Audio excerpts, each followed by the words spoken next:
Hi viewers, welcome to our channel. ప్రస్తుతం మనతో పాటు ఇమ్మంది రామారావు గారు సీనియర్ జర్నలిస్ట్ ఉన్నారు. వారితో ఒకసారి మాట్లాడదాం. సార్ నమస్కారం. సార్ నమస్తే అండి. సార్, కేసీఆర్ గారు ఆ అసెంబ్లీ సమావేశాలకు అంటే తొందరలో మన తెలంగాణలో అసెంబ్లీ సమావేశాలు స్టార్ట్ అవబోతున్నాయి కదా, వాటిలో పార్టిసిపేట్ రాబోతున్నారు అసెంబ్లీకి అని చెప్పేసి వార్తలు అయితే వినిపిస్తున్నాయి సార్. మరి అసెంబ్లీకి వస్తే ఏ విధంగా ఉంటుంది కేసీఆర్ గారు? అంటే ఆల్రెడీ మరి దేని గురించి మాట్లాడతారు? ఇక్కడ నుంచి కూడా బీఆర్ఎస్ నుంచి చాలా మంది ఎమ్మెల్యేలు కాంగ్రెస్ పార్టీలో జాయిన్ అవ్వడం చూస్తున్నారు కదా, వాటి ప్రస్తావన ఏమన్నా తీసుకొస్తారా? అసలు అసెంబ్లీలో కేసీఆర్ గారు ఏ విధంగా ఫైర్ అవ్వబోతున్నారని చెప్పేసి చాలా మంది బీఆర్ఎస్ నేతలు కానివ్వండి, అభిమానులు కానీ ఎదురు చూస్తున్నారు. మీరేం చెప్తారు సార్ దీని గురించి? అంటే ఆది నుంచి జగన్మోహన్ రెడ్డి, కేసీఆర్ అత్యంత ఆత్మ బంధువులు. అవును. వాళ్ళకి రాష్ట్రాలతో పని లేదు, వాళ్ళకి వ్యక్తిగత స్వార్థాలతోనే పని ఉంది. ఇక్కడ ఏ కారణం చేత కేసీఆర్ ఓడిపోయాడో ఇంతకంటే ఎక్కువ కారణాల చేత జగన్మోహన్ రెడ్డి ఓడిపోయాడు. ఇంకా ఆంధ్రదేశానికి ఎంత అన్యాయం జరిగిందో ఇప్పుడు తెలుస్తున్నారు. ఈ లెక్కలు చెప్పుకోవాల్సిన బాధ్యత అటు జగన్మోహన్ రెడ్డికి ఉంటుంది, ఈయనకే ఉంటుంది. అందువల్ల ఇప్పుడు ఆయన అసెంబ్లీకి వస్తున్నాడని ఈయన కూడా అసెంబ్లీకి రావాలి. ఆయనకి ఈయనకి ఒక తేడా ఉంది. ఆయన ఒక మాట ఎవరైనా నిజం ఎత్తి చూపించి ప్రశ్న వేస్తే అబద్ధాలు చెప్పే వాళ్ళని 10 మందికి 100 కోట్లు ఇచ్చి అబద్ధాలు ప్రచారం చేయిస్తాడు. అబద్ధాలు అదే పనిగా ప్రచారం చేస్తే అది నిజం అవుతుంది. ప్రజల్లో కొంత నిజం ఉంటుంది కదమ్మా అనుకుంటారు. నీకు ఆ శక్తి లేదు. నీకు నిజంగా నీ మీద మంచి గుర్తింపే ఉంది ప్రజలకి. వచ్చిన 5 సంవత్సరాల్లో బాగా పరిపాలించావు. తర్వాత అమాంతంగా నీ సంపద పెరిగిపోయింది. నీ ప్రవర్తన ఎవరు చూడరు. ఇంత సంపద ఎలా వచ్చింది అని అన్నారు. నీ సంపద గురించి నువ్వే చెప్పుకున్నావు. ప్రధానమంత్రిని గద్దె దించేద్దాం, అందుకే నేను పార్టీ పేరు మార్చేస్తున్నాను, భారతీయ రాష్ట్ర సమితి అన్నావు. అప్పుడే నీ గొయ్యి నువ్వు తవ్వుకున్నావు. ఈ ఉద్యమాల పార్టీ కనుక ఉద్యమ పరంగా నువ్వేదైనా పేరు పెట్టుకుంటే బాగుంటుంది. కానీ అప్పుడే 10 సంవత్సరాల్లో తెలంగాణ మీద మొహముత్తి ఆ పార్టీ పగ్గాలు కొడుకు చేతికిచ్చి కూతుర్ని ఒక ఇంపార్టెంట్ పొజిషన్లో పెట్టి తను ప్రధానమంత్రి అవుదాం అనుకున్నటువంటి ఆలోచనతోనే ఈ పార్టీ మార్చావు. అప్పటి నుంచి నీ పార్టీ పతనం అయిపోయింది. నువ్వు అసెంబ్లీకి వస్తావు, ఏం చేస్తావు? నీ పరువు నువ్వు తీసుకుంటావు. ఏదైనా కేసీఆర్ ఒక మాట మాట్లాడితే వెంటనే చంపేస్తారు పక్కన ఉన్న అందరూ కూడాను. అంటే ఆయన తాలూకు గత్తరిత్ర అంతా బయట పెట్టే పరిస్థితి వస్తుందండి. ఇప్పుడు అందుకే వాళ్ళు ఏంటంటే ఈ రాజకీయ నాయకుల్లో ఉంది ఏంటంటే మళ్ళీ నేను ముఖ్యమంత్రి అయితేనే వస్తానని చెప్పేసి పెద్ద శబ్దం చేసేసి వెళ్ళిపోతారన్నమాట. అంతకు మించి నువ్వేం చేయగలవు? అసలు ముందు నువ్వు ఆలోచించుకుంటే మీ కుటుంబంలోనే ఉన్న వాళ్ళే మీ తాలూకు పరాజయానికి కారణం అనే విషయం తెలుసుకున్నావా? నువ్వు మాటల మాంత్రికుడు. మాటల అంటే మంత్రాలతో ఎంతమందిని అయినా సరే వెంటనే ఇది నిజమేనేమో అనేటువంటి ఆ విధంగా నువ్వు మాట్లాడగలవు. కానీ నీ కొడుకు మాట్లాడు, కోపం వస్తే తిట్టేస్తాడు. అలాగే హరీష్ రావు మాట్లాడు, ఆయన ఎప్పుడు ఆయన అనుకున్న ఎవరు మన వర్గం వీళ్ళు కాపాడుకుంటూ వస్తాడనమాట. ఇప్పుడు ఏమీ లేదు ఆయన వెనక. ఎప్పుడు ఉమ్మడి రాష్ట్రాలు ఉన్నప్పుడేమో 70 మందిని, ఇప్పుడేమో ఒక 20-30 మంది ఉంటారన్నమాట. ఇప్పుడు ఎవరి వెనక ఎక్కువ మంది ఉన్నారంటే ఓన్లీ హరీష్ రావే. పార్టీకి దిక్కు ముక్కు అన్నీ ఆయనే. హరీష్ రావు కూడా నీ ముందు ఎలా మాట్లాడతాడో తెలియదు, కానీ నీ వెనక మాత్రం విసిగిపోయి ఉన్నాడు. ఎప్పుడు బీజేపీ పార్టీలో చేరుతాడో తెలియదు. కనుక ఈ వెనక ఇన్ని రాజకీయ పరిణామాలు జరుగుతుండగా నువ్వు అసెంబ్లీకి వచ్చి ఏం చేస్తావు అన్నది ఒక ప్రశ్న. 2, తప్పుడు ఆలోచనలు ఉండకూడదు ఎవరికైనా సరే. అసలు ముందు ఆత్మావలోకనం చేసుకోవాలి. ఇంత గట్టి లీడర్ని ఎందుకు ఓడిపోయాన్రా అనే విషయాన్ని ఆత్మావలోకనం చేసుకోవాలి. అది లేకుండా అక్కడ జగన్ ఎలాగ మసలుకుంటున్నాడు, ఇక్కడ నువ్వు అలా మసలుకుంటే ఎలాగవుద్ది? ఈ ఉన్న కాస్తో కోస్తో గౌరవం పోద్ది. ఇక్కడ నువ్వు చేసిన పనులే అక్కడ జగన్ చేశాడు. నువ్వు ఫైల్స్ దగ్ధం చేసావు, అక్కడ ఆ పని చేస్తున్నాడు.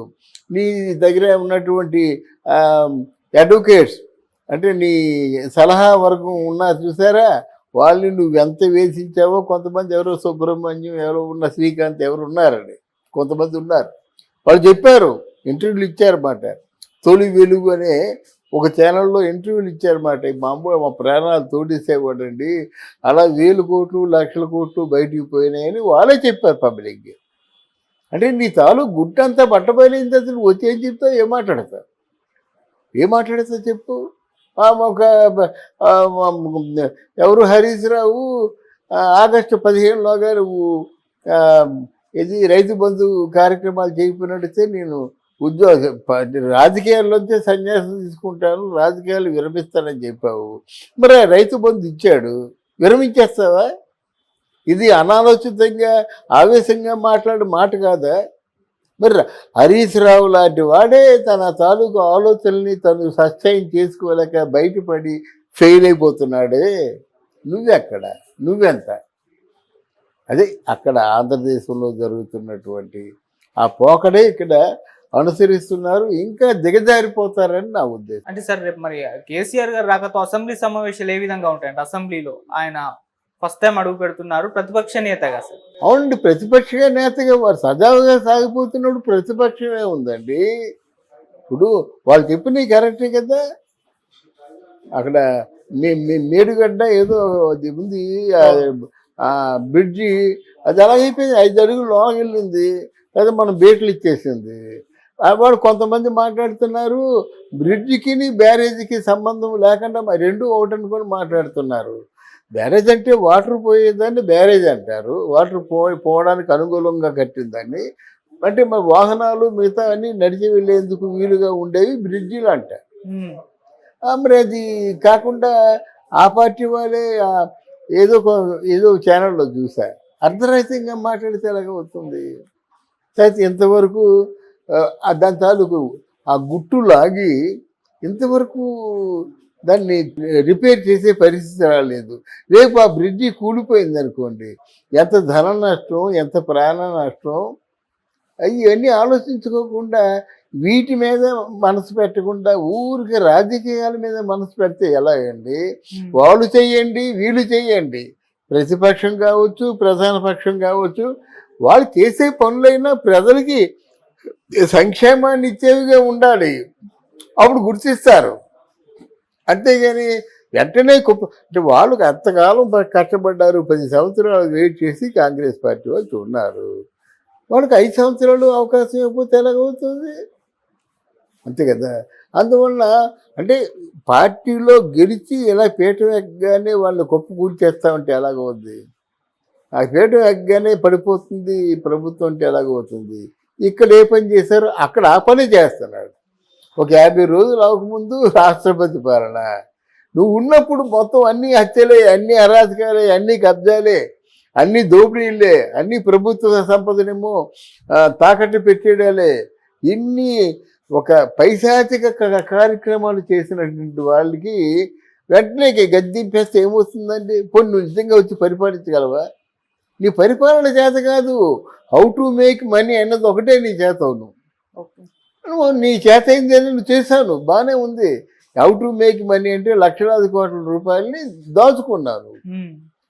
నీకు 10 రూపాయలు ఇస్తే అంటే ప్రజలు 10 రూపాయలు ఇస్తే 90 రూపాయలు నీ బొక్కసంలో నీ ఖజానాలో వేసుకున్నావు, నీ సొంత ఖజానాలో.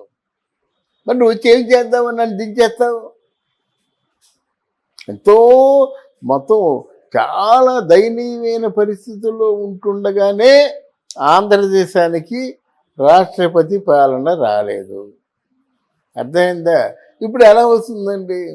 కూటమిలో ఉంటూ రాష్ట్రపతి పాలన వచ్చినట్టయితే మరి వాళ్ళ లెక్కలో కూటమిని కూడా వాళ్ళు తిరస్కరించినట్టే కదా. చంద్రబాబు నాయుడు తిరస్కరించావు, పవన్ కళ్యాణ్ తిరస్కరించావు, మోదీని తిరస్కరించలేవు కదా. ఆయన ఎలా ఓకే అంటాడు? ఆ మాత్రం జ్ఞానం లేదా మీకు? అలా ఇక్కడేమో నువ్వు మోదీకి ఎగ్నిస్ట్గా మోడీయా బీడీయా అన్నావు, నోటుకొచ్చిన కోతలు కూసావు, కవితలు అక్కడ అరెస్ట్ అయిపోయి కూర్చుంది, మళ్ళీ వస్తుందో రాదు తెలియదు. ముందు ఆ పని మీద ఉండొచ్చు కదా.